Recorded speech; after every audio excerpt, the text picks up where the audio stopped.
treat yourself like you're someone that you care about. See, I read this piece of work by Jung a long while back, and it was a meditation on the injunction to treat your neighbor as you would like to be treated, something like that. And what Jung pointed out, which I really liked, was that that wasn't an injunction to be nice to other people. It was an invitation to reciprocity. It was something like this. It's like, you should figure out how you would like to be treated, like you were taking care of yourself, not how you would like people to respond to you. It's more important than that. It's like, imagine you had a child that you really cared for, and someone said, well, people will treat this child exactly like you want them to, but you have to figure out what that is. And so then you'd have to sit down for like a month and you'd think, okay, well, how do you want your child to be treated? You don't want everyone just to be nice to him, you know. You want people to challenge him, and you want people to discipline him, and you want people to tell him when he's wrong. It's like, you don't just want everyone to be nice. That's pathetic. It's pathetic. There's no challenge in that. And so, well, you want to treat other people like you would like to be treated. Well, then you have to figure out, how would you like to be treated? And while you'd like people to fawn all over you and just lay everything at your feet, it's like, no, that's not something you'd wish for someone that you were taking care of. And then there's an additional problem, which is, it's often the case that people will treat other people better than they treat themselves. That happens extremely frequently. So one of the things I pointed out in chapter 2 was that if you have a dog and you take him to a vet, and the vet gives you the prescription medicine, you'll go buy the medicine and you will give it to the dog, and you will do it properly. But if you go yourself to a doctor and you get a prescription, there's a 30% chance you won't even pick up the medication. And if you do, there's a 50% chance that you won't administer it to yourself properly.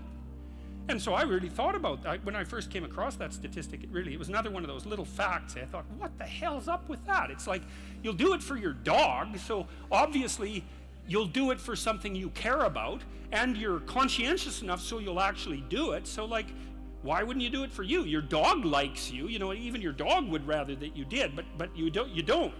And it's actually one of the reasons that modern medicine doesn't work nearly as well as it could, because people just don't take their medication. And it's not only because they don't take care of themselves. There's some skepticism about doctors, but you could be just as skeptical about the vet. So it's a deep meditation, I would say, and it's what I've done with these rules is they're very simple rules, and they're kind of comical and tongue-in-cheek in some ways, but what I've tried to do is like pull them apart and show what's underneath them, and to go down as deep as I possibly can. And in rule 2, it's a bit of a meditation on why people don't like themselves very much. And I think there's 2 reasons really, and one is that we're fragile and damageable and imperfect in multiple dimensions all the time, and that often just gets worse.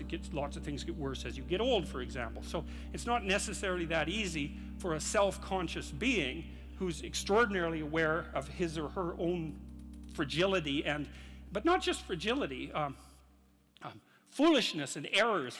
Like, you know yourself better than anyone else knows you, and you know you might have a certain amount of dislike for someone you know because of something they did, but you know everything you did. Jesus, that's a drag, man. You know, you have to carry that along behind. It's like, really, I did that, you know?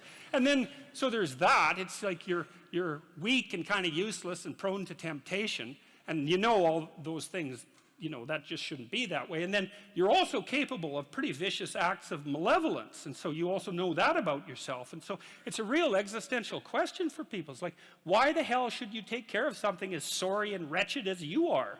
And that's really what the chapter is about. It's because the answer in the chapter is, yeah, you know, first of all, yes, you're pretty useless and terrible, but so is everyone else, and that's actually an existential problem, right?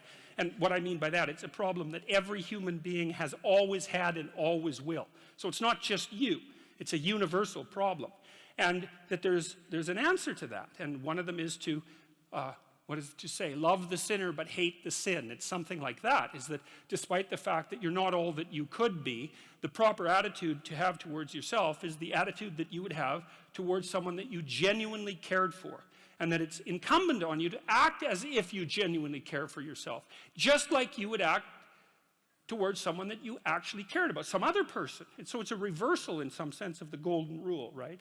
And it's a discussion of why that's necessary. And also, more than that, it's a discussion of why you have a moral obligation to do that. It's not just that you should because it would be better for you. You actually have a moral obligation to do that, I think, because you make the world a much better place much worse place if you don't take care of yourself. So you should bloody well take care of yourself, you know, because, well, that's what the chapter's about. It's partly because you have something valuable to bring into the world. That's the thing about being an individual. It's the thing that Western civilization has always recognized, that as an individual, you have a light that you have to bring into the world, and that if you don't bring it into the world is a dimmer place, and that's a bad thing, because when the world is a dim place, it can get very, very, very dark.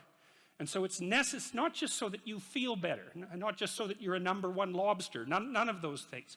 You need to take care of yourself because you're in the best position to do that. And it's necessary for you to take care of yourself. Despite the fact that we're mortal and vulnerable and self-conscious and capable, not only capable of doing terrible things, but actually do them. Despite all that, you still have that responsibility.